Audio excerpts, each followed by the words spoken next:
اعوذ باللہ من الشیطان الرجیم بسم اللہ الرحمن الرحیم۔ ناظرین، قرآنی علوم کے اوپر آج گفتگو ہوگی۔ بقیہ ویڈیو دیکھنے سے پہلے ویڈیو کو لائک کریں، چینل کو سبسکرائب کریں اور بیل آئیکن پر کلک کریں۔ شکریہ۔ اور اسی انشاءاللہ عنوان پر آج ہم قرآن کریم کے اندر اللہ تبارک تعالیٰ نے کتنا علم رکھا ہے اور شان مصطفیٰ جو قرآن کریم نے بیان کی ہے، ایک گھنٹے کی گفتگو ہماری اس پہ آلریڈی آ چکی ہے، جو کہ خلاصہ تن گفتگو ہوئی ہے۔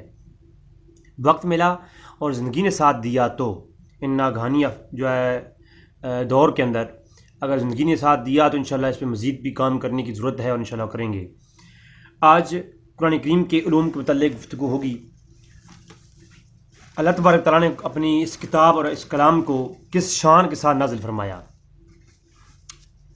سب سے پہلے آغاز میں کروں گا اللہ تبارک تعالیٰ کی لا ریب کتاب کے بالکل آغاز ہی سے، جہاں اللہ تبارک تعالیٰ نے اپنی کتاب کی ایک خصوصیت کو بیان کرتے ہوئے ارشاد فرمایا،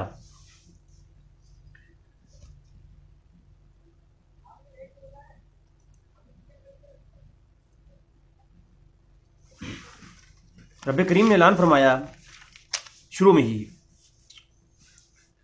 اعوذ باللہ من الشیطان الرجیم بسم اللہ الرحمن الرحیم، الف لام میم، ذالک الکتاب لا ریب فیہ ھدی للمتقین،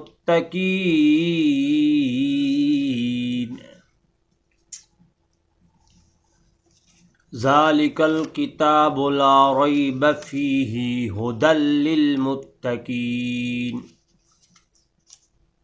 ناظرین، یہاں پر رب تعالیٰ نے ارشاد فرمایا کہ بے شک یہ وہ عظیم کتاب ہے جس میں کوئی شک نہیں ہے اور یہ ہدایت ہے متقین کے لیے۔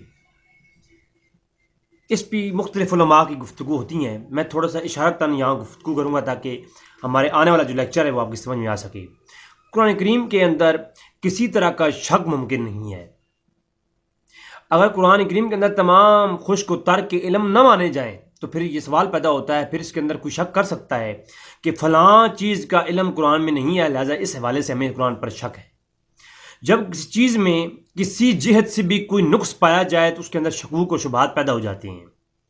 جب قرآن کریم وہ عظیم کتاب ہے، شروع میں آغاز میں اللہ نے فرمایا ذالک الکتاب لا ریب فیہ، تو یہ اعلان کرنا اس بات کی دلیل ہے کہ قرآن کریم میں ہر طرح کے علوم موجود ہیں، اس پر کسی طرح کی انگشت تنقید اٹھائی جا نہیں سکتی۔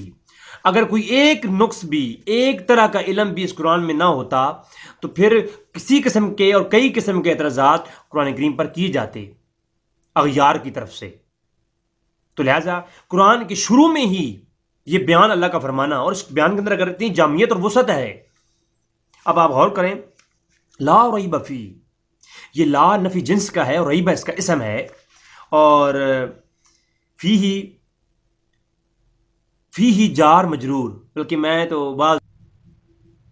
ناظرین یہاں پر غور کرنے کی بات ہے کہ فیہ جار مجرور، بلکہ بعض علماء میرے استاد اکرام بھی کہتے تھے کہ یہ جار مجرور نہیں کہنا چاہیے، کیونکہ جار بلا واسطہ مجرور یہ متعلق ہے اور اس کا متعلق ثابت ہو، اسم ہوا ضمیر مرفوع معلم متصل، یہ ذوالحال ہے، اور ہدن یہ حال واقع ہو رہا ہے۔ اب علماء جانتے ہیں کہ یہ ہدن جو ہے یہاں حال واقع ہو رہا ہے، حال مختلف احوال بھی منقسم ہوتا ہے، کبھی حال اتفاقیہ ہوتا ہے، کبھی حال بیانیہ ہوتا ہے، کبھی حال تلویہ ہوتا ہے۔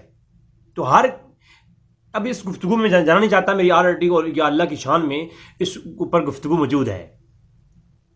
تو یہاں پر میں کہنا یہ چاہوں گا، آپ غور کریں کہ فرمایا ہدن یہاں حال واقع ہو رہا ہے، یعنی نہیں ہے اس میں کوئی شک اس حال میں کہ یہ ہدایت ہے متقین کے لیے۔ اب متقین سے مراد کیا ہے، اس پہ بھی طویل طلب گفتگو ہے، الگ موضوع جب شان اور یا بیان کریں گے تو انشاءاللہ اس پہ بات کریں گے۔ قرآن کو کے اندر شک اس حالت میں نہیں ہے، علت یہ ہے یہ ہدایت دیتا ہے متقین کو، یہ ہدایت ہے متقین کے لیے، اس لیے قرآن میں شک نہیں ہے۔ شک نہ ہونا یہ ہر ایک کے لیے نہیں ہے، اس کے لیے علت کیا بیان فرمائی، ھدی للمتقین سے مراد علامہ نصفی کہتے ہیں اولیاء اللہ ہیں، یعنی قرآن میں شک نہیں ہے۔ اگر اولیاء اللہ کے طریقے سے قرآن کو سمجھو گے جو علماء نے آپ کو بیان کیا. اس لیے العلماء وراثۃ الانبیاء، جو علماء نے اور یا اللہ نے جو بیان کیا ہے قرآن کے مفہوم و معنی کو، اس طرح سے قرآن سمجھیں گے تو قرآن میں شک نہیں ہے. ادروائز تم قرآن کے اندر ٹکراؤ پیدا ہو جائے گا، اور یہ اس پر تمہارے کافی دلائل کے ساتھ گفتگو موجود ہے آلریڈی. تو قرآن میں شک نہیں، یہ پہلا مطلب سمجھ لیں آپ. قرآن کے اندر شک نہیں ہے.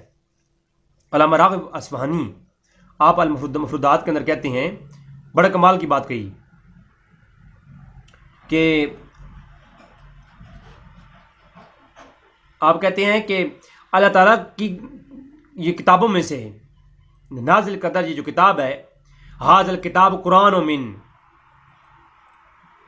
بین کتب اللہ، کہ اللہ کی تمام کتابوں میں سے جو اللہ نے بیان فرمائی ہیں ان میں سے یہ کتاب ایک ایسی کتاب ہے قرآن کریم. اس کے بارے میں علامہ راغب اصفہانی کہتے ہیں کہ قرآن ایسی کتاب ہے جامعا لثمرہ کتبہ بل جمعہ ثمر الجامع العلوم، کہ جتنے بھی ثمر ہیں اس بحر و بر کے اندر، ہر شے کا جامع بیان جو پہلی کتابوں میں تھا وہ بھی اور بعد میں جو کچھ وہ بھی اس قرآن کے اندر موجود ہے.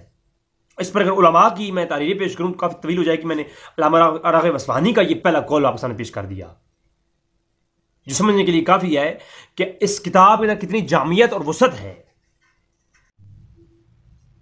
تو ہر شے کا جامع بیان قرآن کریم کے اندر علامہ راغب اصفہانی کا میں نے آپ کے سامنے یہ پیش کیا المفردات کے اندر سے. اب آتے ہیں قرآن کریم کی طرف. سورہ یوسف کے اندر سے اللہ تبارک تعالیٰ ارشاد فرماتا ہے اسی قرآن کریم کے متعلق. اللہ ارشاد فرماتا ہے وَنَزَّلْنَا عَلَيْكَ الْكِتَابَ تِبْيَانًا لِكُلِّ شَيْءٍ. اللہ تبارک تعالیٰ ارشاد فرماتا ہے اے محبوب ہم نے آپ پر ایسی کتاب کا نزول کیا ہے جو ہر شے کا تفصیلی بیان کرتی ہے، خلاصہ نہیں، ہر شے کا تفصیلی بیان کرتی ہے. تبیانا لکل شیء. اب اس شیء کا اطلاق کائنات کی ہر وجود پر ہوتا ہے. اس پر میں اسی کے اوپر ہر شے کے لفظ جو ہیں، اس لفظ شے پر میں قرآن کریم سے کئی دلائل پیش کر سکتا ہوں کہ اللہ تبارک تعالیٰ نے ہر شے کا لفظ ہر چیز پر، کائنات کی ہر چیز پہ بیان فرمایا ہے. اچھا آگے چلیں، پھر اسی کے آگے فرماتا ہے وَتَفْصِيلَ كُلِّ شَيْءٍ. ایک اور مقام پہ فرمایا، یہ سورہ نحل کی آیت نمبر 79 میں. اسی طرح سورہ انعام کے اندر ارشاد فرمایا اللہ نے مَا فَرَطْنَا فِي الْكِتَابِ مِنْ شَيْءٍ. اب آپ خود اندازہ کریں اللہ قرآن کیا کہتا ہے، اے رسول ہم نے اپنی تخلیق کردہ کوئی چیز ایسی نہیں چھوڑی جس میں تفصیل قرآن میں موجود نہ ہو. ایسی کوئی چیز نہیں، ہر شے کا ہم نے ذکر اس کتاب کے اندر کیا ہے جو نبی کو عطا فرمائی ہے. ایسے کو کہہ سکتا ہے جی یہ لوح محفوظ ہے، تو لوح محفوظ تو الگ طرف سے نبی کی طرف نہیں آئی. کس کتاب سے لوح محفوظ جہاں جہاں مراد ہے وہ مفسرین نے بتایا ہے. اب آج کل تو لوگ کہتے ہیں مفسرین تو حجت نہیں ہمارے لیے، تو حجت نہیں تو پہلے مفسرین جیسا اپنا علم رکھو پھر قرآن سے استدلال اپنا کرو. اگر تمہارے پاس قرآن کی ہر آیات پر آپ کی نظر نہیں، آپ کو فنون و علوم و بلاغت پر جو ہے نا آپ کی جو ہے وہ عبور نہیں، اور آپ کو قرآن کی آیات کا ترجمہ بھی خود نہیں کر سکتے، تو پھر ترجمے پڑھ کر کے آپ قرآن کے اوپر اپنی تفسیر نہیں بیان کر سکتے. جب آپ قرآن کی پورے حال کے اوپر آپ کی نظر نہیں ہے تو پھر قرآن کی آیت مدنی ہے مکی ہے، کس دور میں نازل ہوئی، اس کے شان نزول کیا ہے، جب پوری باتوں پہ آپ کی نظر نہ ہو تو پھر آپ کو یہ حق حاصل نہیں کہ آپ کے مقابلے میں پھر امام فخر الدین رازی کو لیا جائے گا، آپ کو چھوڑ دیا جائے گا، پھر آپ کے مقابلے میں حافظ بن کثیر کو لیا جائے گا، آپ کو چھوڑ دیا جائے گا. یہ اصول میں سے ہے، آپ کی کوئی حیثیت نہیں آپ جو تفسیر بیان کرتے رہیں اپنی من سے. آج کل ایک نیا ٹرینڈ چل گیا، ہر کھڑا ہو کے بندہ کہتا ہے جی امام رازی کی تفسیر کو میں نہیں مانتا، میں اپنی تفسیر جو بیان کر رہا ہوں اس کو مانتا ہوں. ہر کوئی عقل پہ صحابہ کرام کے اندر کتنے طبقے تھے؟ 1,24,000 کم و بیش صحابہ کرام کے اندر صرف 4 سے 5 صحابہ کرام کا نام ملتا ہے جن کے بارے میں حضور نے فرمایا اگر قرآن کے حقیقی معنی کو سمجھنے ہوں تو یا عبداللہ بن عباس کے پاس جاؤ یا عبداللہ بن مسعود کے پاس جاؤ. اس طرح کی چند صحابہ کرام کے نام اور ملتے ہیں. بخاری دیکھو، مسلم دیکھو، کتاب فضائل القرآن دیکھو، کتاب تفسیر القرآن دیکھو.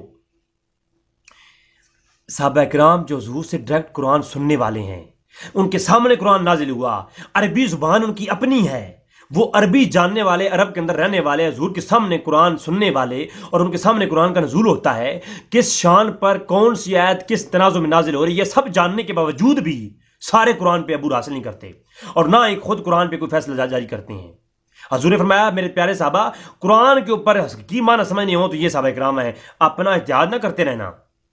سارے صحابہ مجتہد ہوتے تو آج 1,24,000 ترک ہوتے قرآن کریم کے ہمارے پاس، ہر کوئی اپنے طریقے سے سمجھ رہا ہوتا نہیں۔ اس لیے ہمارے پاس جو ترک ملے ہیں وہ 3 سے 4 قرآن کے سمجھنے کے ترک ملتے ہیں۔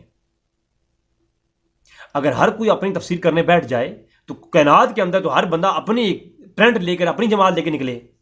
قرآن کے اندر تو اتنے فنون بلاغت ہے، فنون علوم ہے کہ فنون بلاغت کے اندر ہر بندہ اپنی نئی تفسیر پیش کرے تو کر سکتا ہے، قرآن کے اندر سے ثابت کر کے کر سکتا ہے وہ۔ تو پھر اس طرح تو ہر بندہ الگ الگ ایک جماعت لے کے نکلے گا تو کائنات میں قرآن کے اوپر اتفاق ہی نہیں رہے گا بالکل بھی۔ ہر بندہ اپنے الفاظ کے اوپر اپنی تعبیر کرے گا، اور عربی زبان تو اتنی وسعت رکھنے والی زبان ہے کہ ایک لفظ کے 14 معنی ہیں، ہر معنی اپنا لے کے بیٹھ جائے، اس طرح نہیں ہوگا، مفسرین کو پڑھنا پڑے گا۔ تو میں ابھی صرف قرآن ہی پڑھ رہا ہوں، تفسیر کی صرف اہمیت سمجھا رہا ہوں یہاں پر۔ تو فرمایا اے نبی، آپ کی تخلیق کردہ کوئی چیز ہم نے نہیں چھوڑی جو قرآن میں پیش نہ کی ہو۔ یہ قرآن کریم یعنی ازل تا ابد تک کے ہر احکام ماکان و مجکون کے اس کے اندر موجود ہیں۔ باقی ایک اور مقام پر سورۃ انعام کی آیت نمبر، پہلے میں جو پیش کی وہ آیت نمبر تھی 37، اب آیت نمبر 59 دیکھیں، اسی میں بھی اسی طرح کا بیان فرمایا وَلَا رَطْبٍ وَلَا يَابِسٍ إِلَّا فِي كِتَابٍ مُبِينٍ۔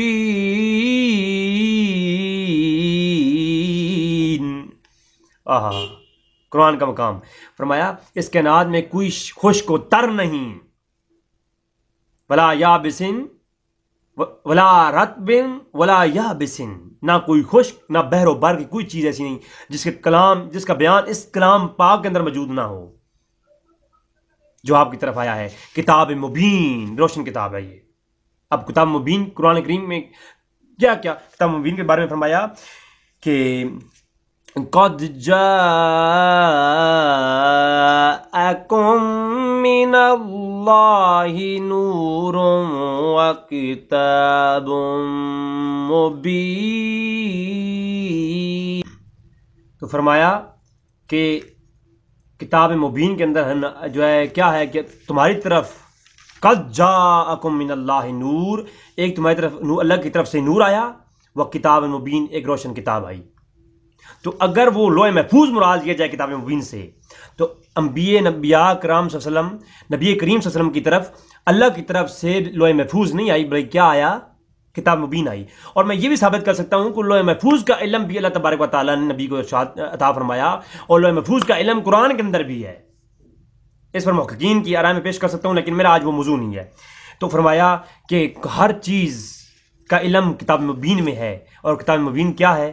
قرآن کریم ہے۔ آگے تھوڑا سا چلتے ہیں جناب اسی بھی اوپر۔ اللہ اکبر۔ اگر ارشاد فرمایا ایک اور مقام پر سورہ اسراء کی آیت نمبر 12 ہے 12، فرمایا وَكُلَّ شَيْءٍ فَصَلْنَاهُ تَفْصِيلًا۔ فرمایا ہم نے قرآن میں ہر چیز کا الگ الگ تفصیل سے مفصل بیان کیا ہے۔ ہائے ہائے، لفظ فصل، اس پہ گفتگو اگر کروں تو آپ کو چیز معلوم ہو جائے کہ فصل میں کیا کیا چیز آتی ہے۔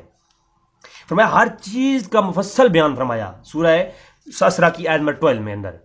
اب مجھے بتائیں ہر چیز کا، اور اس پر علامہ جلال الدین سیوطی کی کتاب ہے اتقان، تو اس میں علامہ ابن برہان کی اقوال پیش کرتے ہیں علامہ سیوطی رحمۃ اللہ تعالی علیہ۔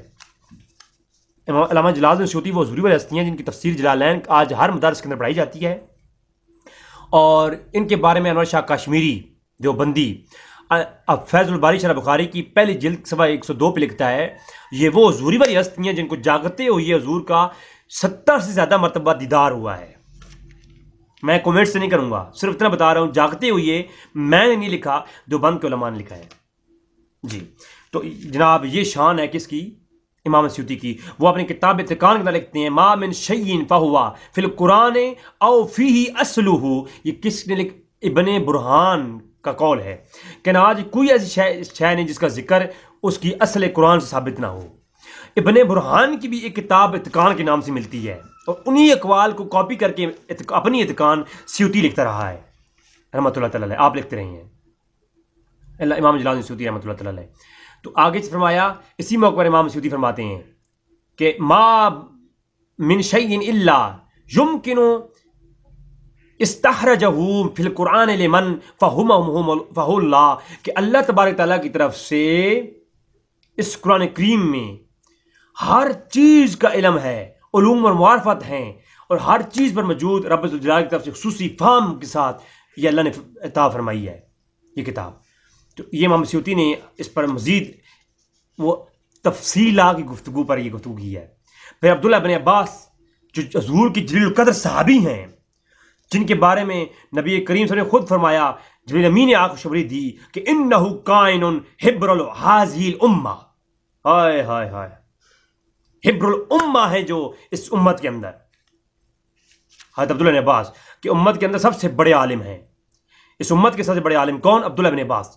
وہ کیا فرماتے ہیں لو داع الی الاقال بعیرہن، اتقان کے اندر امام سیوطی کہہ رہے ہیں، ٹھیک ہے، لوجدتہ، فرمایا فی الکتاب اللہ، کہ اللہ کی کتاب کے اندر اتنی معرفت اور علوم حاصل ہیں کہ کچھ بھی ایسا نہیں جو کتاب قرآن کریم کے اندر نہ ہو، اور اگر میں چاہوں تو میں اپنی اونٹ کی رسی بھی گم ہو جائے تو قرآن کے علوم سے اندر سے ہی معرفت کے ذریعہ اخذ کر لیتا ہوں۔ اب عبداللہ بن عباس کے بارے میں جو یہ قول موجود ہے، اس کو صحیح سند کے ساتھ ثابت کرنا میری ذمہ داری ہے، اس کے اوپر کلام کر کے سمجھانا ان کی ذمہ داری ہے جو لوگ کہتے ہیں کہ جناب یہ قرآن کریم میں صرف شریعت کا یہ احکام ہے، ہر چیز کا علم تفصیل نہیں ہے، اللہ نے سارے علوم اس کے اندر بیان نہیں فرمائے، بلکہ میں کہتا ہوں ہر چیز کا اس کائنات کے کل علم قرآن کے اندر ہے، اور قرآن کا علم اللہ نے کل کس کو سکھایا ہے وہ آگے چل کے گفتگو آ رہی ہے، ہمیں بھی کچھ سمجھائیں جناب۔ جی آگے چلتے ہیں۔ فرمایا محقق ابن سراقہ کتاب الاعجاز کے اندر بڑی خوبصورت بات کرتے ہیں، اور وہ کہتے ہیں کہ اتقان کے اندر جو ہے اسی کو بھی روایت کیا امام سیوطی نے۔ یہ جو حوالہ میں نے ابن سراقہ کا کتاب الاعجاز سے لیا ہے، کتاب الاعجاز میرے پاس نہیں ہے لیکن یہ حوالہ امام سیوطی نے دیا ہے تو میں ادھر سے کوٹ کر رہا ہوں۔ فرمایا من شیء فی العالم الا هو فی الکتاب اللہ، کہ کائنات میں کوئی ایسی شے نہیں جس کا ذکر قرآن میں موجود نہ ہو۔ یہ کیا ہے جناب؟ یہ دعویٰ ہے، اور اسی پر دعویٰ کیا امام شافعی نے، ہائے ہائے ہائے، فرمایا سلونی اما شیء اخبرکم انہ فی کتاب اللہ، جو پوچھنا چاہو مجھ سے پوچھ لو، میں ہر چیز کے بارے میں آپ کو قرآن سے ہی جواب دوں گا۔ امام شافعی کا یہ قول یہ بھی اتقان کے اندر امام سیوطی نے نقل کیا ہے۔ ہمیں کچھ سمجھائیں کہ یہ جو علماء جنہوں نے ساری زندگیاں وقف کی اور قرآن کے اوپر تفسیریں لکھ کر گئے، اور جن کی تفسیروں کو اس دور سے پہلے تک معتبر مانا جاتا رہا ہے، آج کچھ نئے کیڑے پیدا ہو گئے، پتہ نہیں یہ کس گنگا سے پیدا ہوئی ہیں۔ اور میں ہمیشہ کہا کرتا ہوں کہ گنگا جل کے پانی کے اندر اگر آب زمزم ملا دیا جائے تو وہ کبھی آب زمزم نہیں بنتا، وہ گنگا جل ہی رہتا ہے۔ تو اس لیے میں یہ گزارش کروں گا کہ اس بارے میں ضرور سوچیں کہ یہ کیا ہے جناب۔ پھر آپ آتے ہیں اس سے کی طرف کہ اللہ تبارک تعالیٰ شاہ فرماتا ہے، حضرت سعید بن جبیر کا بھی یہی قول ہے، کتاب اعلام کے اندر یہ موجود ہے، ما بالغنی حدث عن رسول اللہ صلی اللہ علیہ وسلم، آج تک رسول اللہ کی کوئی ایسی حدیث نہیں جو مجھے ایسی نہیں ملی جس کا مصداق علی وجہ اللہ الی الوجدۃ مصدق اللہ فی الکتاب، کہ ایسی کوئی چیز مجھے نہیں ملی جس کا بیسک مصداق قرآن میں نہ پایا ہو میں نے۔ سید بن جبیر کہتے ہیں حضور کی ہر حدیث پہ میری نظر ہوئی، وہ میں نے دیکھی کہ اس کا کوئی ایسی حدیث میں نے نہیں سنی جس کا اصل قرآن میں نہ ہو۔ اب مجھے آپ بتائیں اس پر مزید ایسے کچھ اور ہیں۔ علامہ ابی فضل مرسی آپ کیا کہتے ہیں، ذرا یہ بھی پیش کر دو۔ یہ اتقان کے اندر سارے حوالجات پیش کروں، امام سیوطی نے اتقان کے اندر یہ تمام حوالجات لکھے ہیں۔ فرمایا جامع القرآن علوم الاولین و آخرین بحیث لم یحتو بہا علماً حقیقتاً الا متکلمہ بہا ثم رسول اللہ صلی اللہ علیہ وسلم. فرمایا قرآن کے اول سے لے کر آخر تک، ابتدا اور انتہا تک کہ کائنات کے تمام علوم اور معارف اپنے اندر قرآن کریم کے اندر جمع کر لیے ہیں، اور یہ فی الحقیقت ہے خدا اور اس کے بعد رسول صلی اللہ علیہ وسلم کے سوا کوئی ان علوم کا احاطہ نہیں کر سکتا، آج تک نہ کوئی کر سکا ہے. اور فرمایا کہ اللہ اور اللہ کے رسول قرآن کے اصل علوم کو جانتا ہے، اس کے علاوہ کائنات میں کوئی قرآن کے علوم کا احاطہ نہیں کر سکتا. تو ابن ابی فضل مرسی کے بارے میں آپ کیا کہیں گے؟ اتقان کے اندر امام سیوطی نے قول لکھا، اور عبداللہ بن مسعود کے سلسلے میں یہ روایت مجھے ملتی ہے، یہ بھی اتقان کے اندر لکھی ہے انہوں نے. اور من اراد علم فعلیہ فی القرآن فإن فیہ خیر الاولین والآخرین. عبداللہ بن مسعود کیا فرماتے ہیں، جن کے بارے میں حضور نے کتاب التفسیر بخاری کے اندر موجود ہے، کتاب الفضائل قرآن کے اندر بخاری کے اندر موجود ہے، حضور نے فرمایا قرآن سمجھنا ہو تو عبداللہ بن مسعود کی برگاہ میں جاؤ یا عبداللہ بن عباس کی برگاہ میں جاؤ. تو عبداللہ بن مسعود کہتے ہیں جو شخص علم حاصل کرنا چاہے تو اس کے لیے ضروری ہے کہ وہ قرآن کا دامن تھام لے، کیونکہ قرآن میں ہی اول اور آخرین کا سارا علم موجود ہے. یہ اتقان کے اندر امام سیوطی رحمۃ اللہ علیہ جلد نمبر 2 صفحہ 121 پر بیان کرتے ہیں. اب آتے ہیں اس طرف کی قرآن کے اندر یہ بات ثابت ہو گئی، اور اس پر طویل دلائل میں صرف قرآن ہی کی بات کی ہے. ابھی میں نے مفسرین کی رائے اور محققین کی رائے نہیں پیش کی.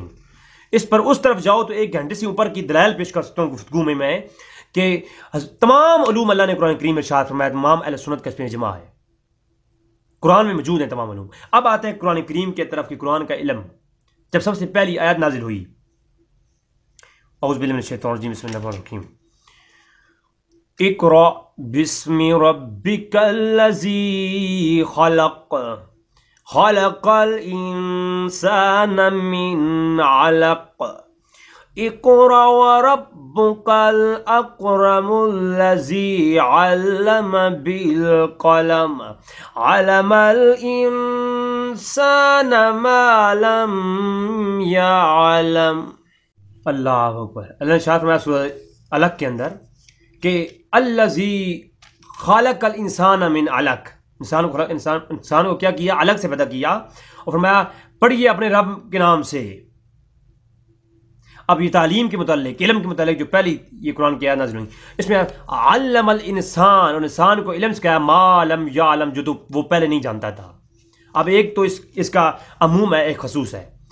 عموم تو یہ ہے کہ ہر انسان کے لیے یہ آیت ہے، لیکن مفسرین کی اس کی رائے اگر میں اس پہ پیش کروں تو جمہور مفسرین نے یہ کہا کہ اس انسان، علم الانسان سے مراد نبی کریم صلی اللہ علیہ وسلم کی ذات ہے. یعنی نبی کریم کو ذات کو وہ سب کچھ علم دیا گیا جو حضور جو ہے حضور وسلم کے لیے تمام علوم سکھا دیے گئے جو پہلے نہیں جانتے تھے. یہ انسان کے لیے اس کی تمام نبی، اس پر کئی میں آپ کو مفسرین کو پیش کر سکتا ہوں. پھر آپ کے سامنے اسی طرح کی ایک اور آیت قرآن کریم میں اللہ نے ارشاد فرمایا سورہ رحمان کی شروع میں پڑھیں، الرحمن علم القرآن خلق الانسان علمہ البیان.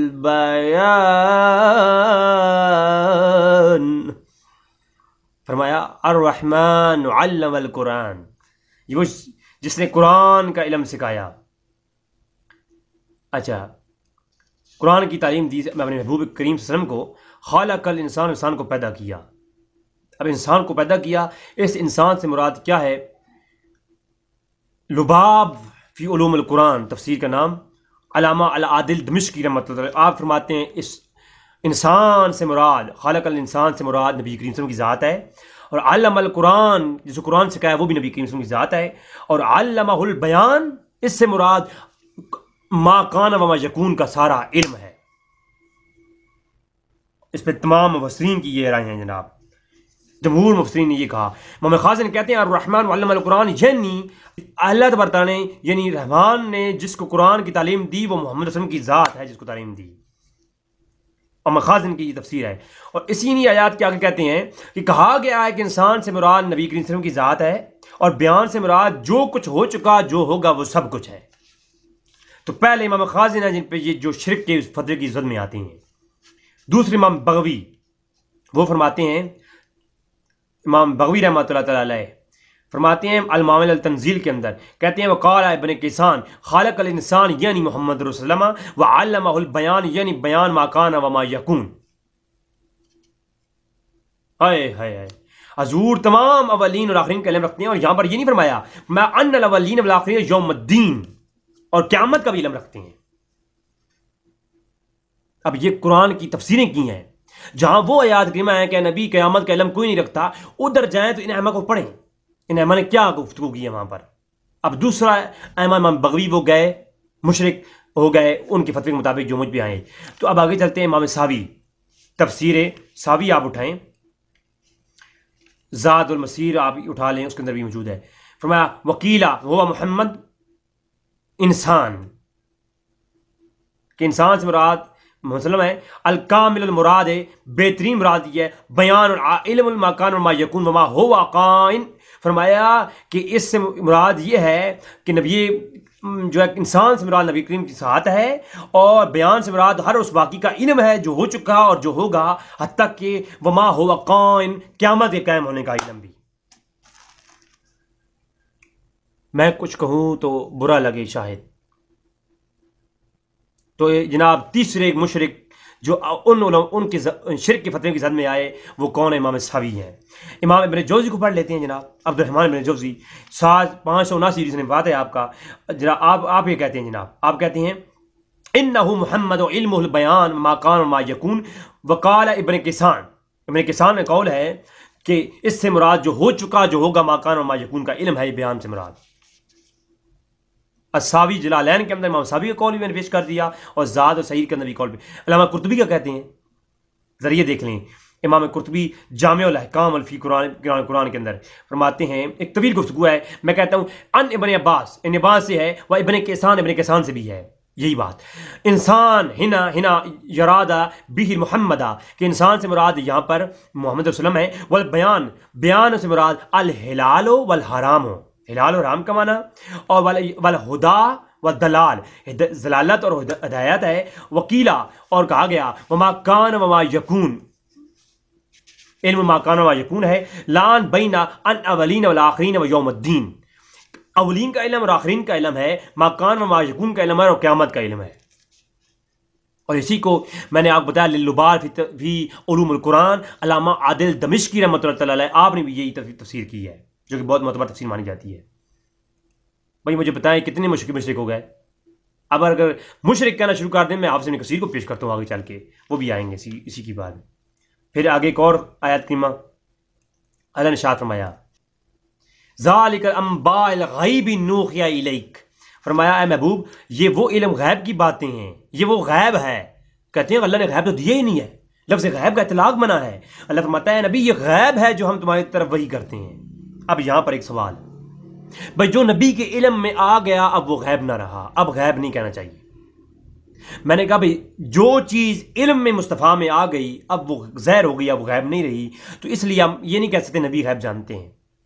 بھائی میں نے کہا کہ یہ جو ہم کہتے ہیں علم غیب، یہ نبی کی جاننے کی وجہ سے نہیں کہتے، ہم اپنی نسبت کی وجہ سے کہتے ہیں کہ ہم سے وہ چیز چھپی ہوئی ہے جو نبی کی علم میں ہے، اس لیے ہم کہتے ہیں کہ نبی غیب جانتے ہیں۔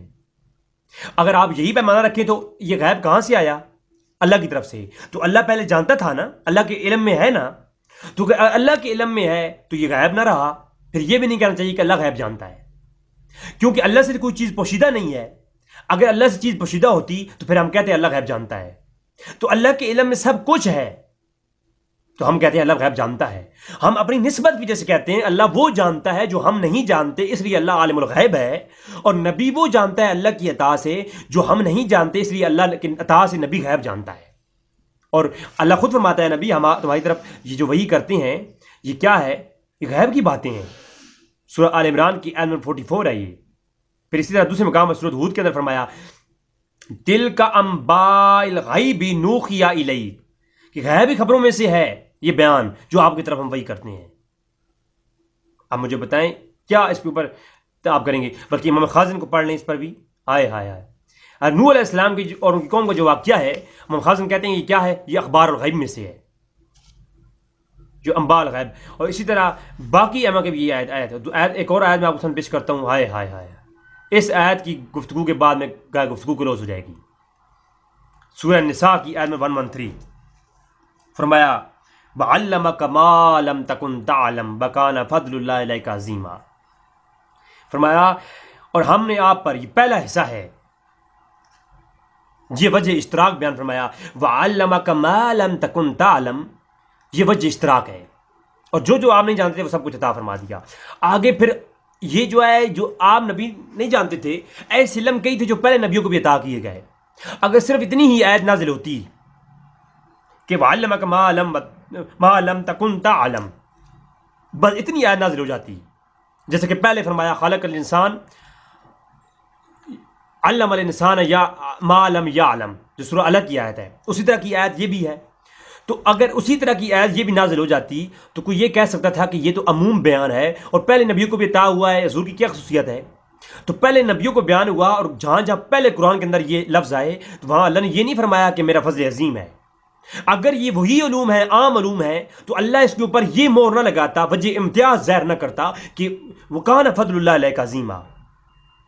اگر یہ عموم کا بیان ہے تو یہ اللہ کا کہنا کہ وَكَانَ فَضْلُ اللَّهِ عَلَيْكَ عَظِيمًا، تو یہ اس نے اب خصوص کر دیا، اب وجہ اشتراک کے اوپر جو ہے وجہ امتیاز آ گیا کہ اے اللہ فرماتا ہے محبوب تجھ پہ اللہ نے فضل عظیم کیا ہے، اللہ نے کرم عظیم کیا ہے۔ میرے مولا فضل عظیم کیا ہے؟ وہ کرم عظیم ہے کیا؟ فرمایا ما لم تکن تعلم، جو تو پہلے نہیں جانتا تھا۔ یہ مائے موصولہ ہے، اس کے ماں کے عموم واضح ہے، اس ماں کی تخصیص بیان کرنا ان لوگوں کے ذمہ ہے جو کہتے ہیں حضور اتنا جانتے ہیں اتنا نہیں جانتے، جو نہیں جانتے، جو حضور نہیں جانتے۔ اللہ فرماتا ہے ما لم تکن تعلم وکان فضل اللہ علیک عظیما، کہ ہم نے عطا کر دیا جو نہیں جانتے، اب جو حضور نہیں جانتے وہ عطا کر دیا، اب اس میں سے وہ ایک چیز نکال کے مجھے بتائیں کہ حضور وہ نہیں جانتے اور اللہ نے نہیں عطا فرمایا۔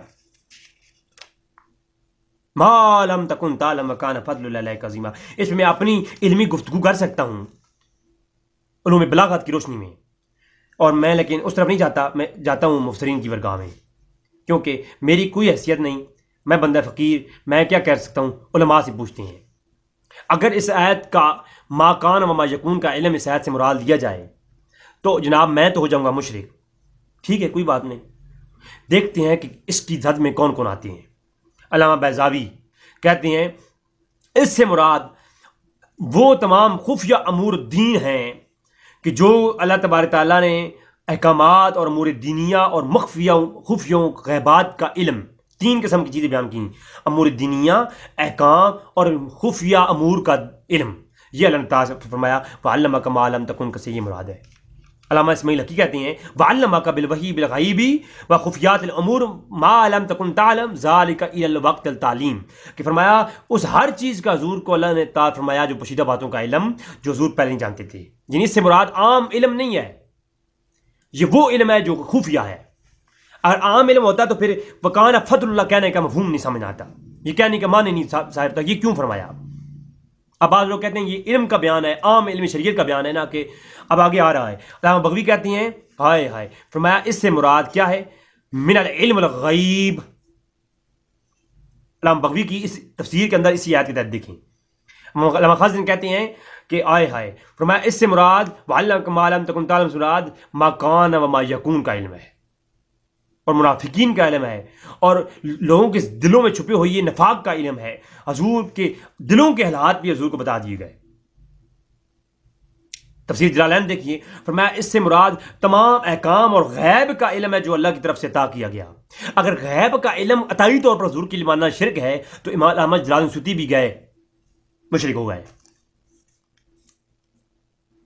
پھر تفسیر اسماعیل حقی، تفسیر روح البیان دیکھیے، فرمایا اس سے مراد تمام کہ ابن عباس اور کسان کا کماوری ان ابن عباس کہ اس سے مراد خیر و بشر کا علم ہے، اور تمام اخبار اولین و آخرین کا علم ہے، تمام علوم حتیٰ کہ جمیع ہر چیز کا ذکر اس سے مراد ہے، اور یہاں ما کان و ما یکون کا بھی آ گیا، اولین و آخرین کا علم بھی۔ اور تفسیر حسینی کے اندر موجود ہے اس سے مراد تمام ہر چیز کا، منافقوں کا علم اور تمام غیبات کا علم، اور فرمایا کہ جو ہے نا تمام ہر چیزوں کا علم اس کے اندر موجود ہے۔ ذالک الکتاب لا ریب فیہ، اس کتاب قرآن کی وہ کتاب اس کے اندر شک نہیں ہے، اور یہی کتاب کہتی ہے کہ ہم نے نبی کو ہر چیز کا علم عطا فرمایا۔ تو ناظرین یہ گفتگو تھی حضور کے شان علم اور قرآن کریم کے علوم کے بیان میں۔ اللہ تبارک تعالیٰ سے دعا ہے کہ تعالیٰ نے جو مجھ سے حق کہلوایا، جو حق آئے، اور اگر مجھ سے کوئی علمی خطا ہوئی ہے تو اللہ تعالیٰ مجھے معاف فرمائے اور مجھے اس کے دروازے مجھ پہ کھول دے۔ اللہ مجھے حق جاننے کی اور حق بیان کرنے کی توفیق عطا فرمائے۔ وما علینا الا البلاغ المبین۔